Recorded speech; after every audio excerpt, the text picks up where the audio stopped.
大家好，我是 Roland。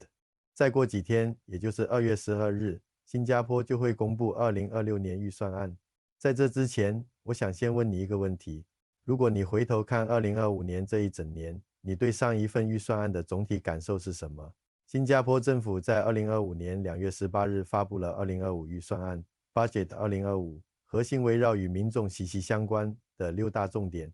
应对生活成本压力，推进经济增长前沿，提升劳动力技能，建设可持续发展城市，培育关爱包容社会，增强社会团结。财政支出创纪录地约1431亿新元，略高于2024年预算，显示政府试图在多个领域均衡发力。不少人以为预算案就是送钱，但它本身其实是政府对经济社会长期结构性问题的一次整体安排。政府通过各种补贴、税收优惠去缓解生活压力，但对多数家庭来说，这些措施的量级不够大或分布不均，有可能让人感觉效果一般。在已经过去的2025年，对很多普通新加坡人来说，自己生活里的压力好像并没有明显变小，房租还是贵，生活成本还在涨，日子谈不上轻松。所以很多人对2025年预算案可能是失望的，但这个失望并不是来自政府什么都没做，而是来自一个我们很少意识到的错位的期待。很多人觉得2025年预算案好像没什么用，其实这并不是预算案本身存什么问题，而是因为预算案解决问题的方式本来就不等于制造强烈体感。我们先看一个很现实的事实：2025年预算案中最常被普通家庭接触到的资源之一，就是各类生活成本补贴和社区消费券。这些东西有没有用？有。以 CDC 生活券为例，不少家庭在熟食中心、邻里商店确实能省下一部分日常开销，但问题在于，当你把这笔钱放进一整年的生活账单里看，体感就会明显变弱。举个很简单的例子，对一个普通家庭来说，房租、房贷、孩子教育、交通、水电，这些是每个月都会固定出现的大项，而 CDC 生活券更多是在吃饭、日用品这些小额消费上，帮你省一点，你在用的时候会觉得有点帮助。但当你回头看，你又会发现，生活成本的核心压力并没有真的下降。2025年预算案中相当一部分钱，其实并不是直接进到每个家庭口袋里的，而是通过不同渠道，先用来缓冲系统本身的压力。这意味着什么？意味着在很多时候，你感受到的不是生活变轻松，而是情况没有变得更糟。但人对没变更糟的感受，远远不如对明显变好来的强烈。于是，当一年过去，你回头评价2025年预算案时，很容易得出一个结论：好像没什么用。但严格来说，这并不是预算案没发挥作用，而是它的作用方式本来就不等于制造明显的幸福感。有的人可能还会想，那是不是说明这份预算案只对一小部分人有用？答案是是的，而且这是刻意设计出来的结果。因为2025年预算案真正发力最明显的地方，并不是让所有人过得更好，而是优先处理一种风险，有人正在往下掉。我们先看一组很具体的安排。在2025年预算案里，政府首次系统性地强化了对失业和转型阶段人群的支援。如果你在这段时间失业，符合条件的新加坡人可以在失业期间获得最长6个月、总额最高6000新元的生活资源。这是什么概念？它并不是让你生活无忧，但它的目标非常明确，让你在最脆弱的时候不至于立刻被压垮。更关键的是，如果你不是单纯等工作，而是选择参加培训、转型技能，那资源力度会更明显。全职培训期间，每个月可以获得最高3000新元的补贴，兼职培训也有相应的现金支持。站在这些人的角度，2025年预算案不是感觉问题，而是一个非常现实的问题：我能不能撑过这段时间？对他们来说，这份预算案不是没用，而是刚好在最关键的时刻派上用场。但现在我们换一个视角，如果你这一年里工作稳定，没有失业，也没有进入技能转型或培训阶段，那刚才提到的6000新元、3000新元，对你来说很可能只是新闻里的数字。你知道有这回事，但你不会真正用到。于是你对2025年预算案的感受就会和刚才那一群人出现明显分叉。他们在被拖住，你却在原地继续承受生活成本的压力。预算案的第一目标，从来不是让所有人都更舒服，而是避免最糟糕的情况发生。对正在失业、转型的人来说，不要变得更差，比过得更好更重要。而当你自身没有出现失业的情况，预算案对你的作用自然就不会那么明显。问题在于，人对避免变差的感受是非常迟钝的。你不会每天因为今天没失业而感到开心，你只会在生活压力还在的时候，觉得政策好像没帮到你。这也是为什么越是处在中间状态的人，越容易对预算案产生失望。如果你听到这里，心里可能会冒出一个更直接的疑问，你会想，那是不是意味着预算案里有一大块钱，其实根本就没有到普通人身上？这个问题问得非常诚实，答案是是的，而且这是预算案里最容易被误解的一部分。因为2025年预算案中有相当一部分资源，并不是直接发给个人，而是先用来稳住企业和就业系统，而这类资源恰恰是体感最弱，但风险意义最大的。我们先看一个很多人听过，但很少真正放在自己身上理解的例子。在2025年预算案中，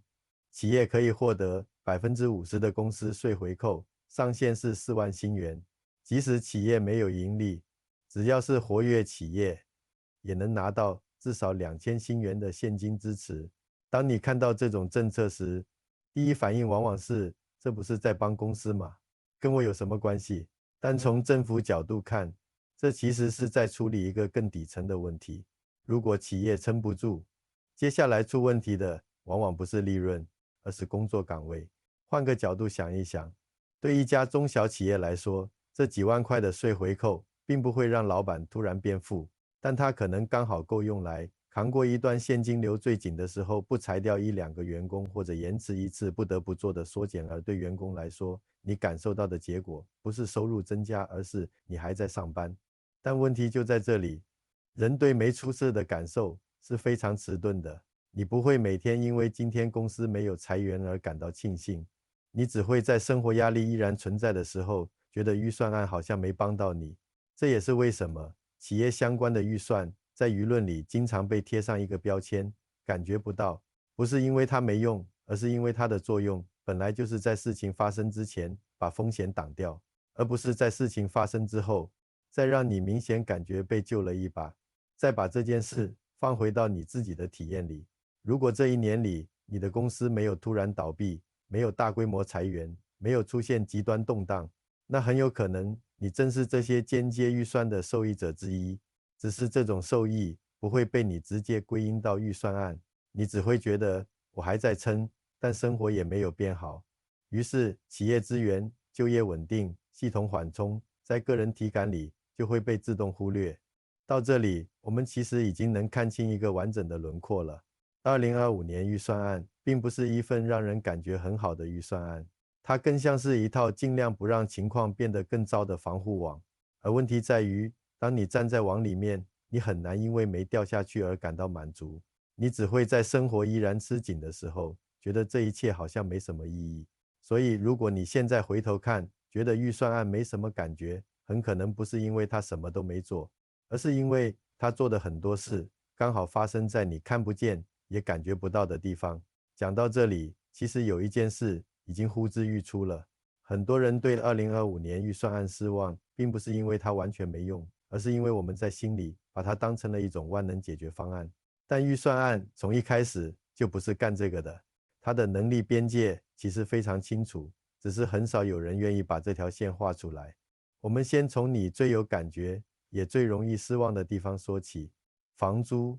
不管你是租房还是刚买房，在还贷款，你心里大概都会有一个很直观的期待，如果预算案真的有效，房租是不是应该下来一点？但现实是，预算案几乎不可能直接压低房租，因为房租主要受的是供需、利率、市场预期影响，它是一个市场问题，不是一份年度财政文件可以直接控制的东西。同样的逻辑也适用于通胀。当你觉得东西还是越来越贵，你会很自然的希望预算案能不能把物价压下去。但预算案能做的更多只是缓冲通胀带来的冲击，而不是直接逆转价格趋势。换句话说，它能让你少痛一点，但很难让你完全不痛。过去这1-2年，新加坡面对的经济环境本身就不轻松，全球增长放缓，地缘政治紧张，供应链重组，这些东西都不是新加坡单方面能决定的。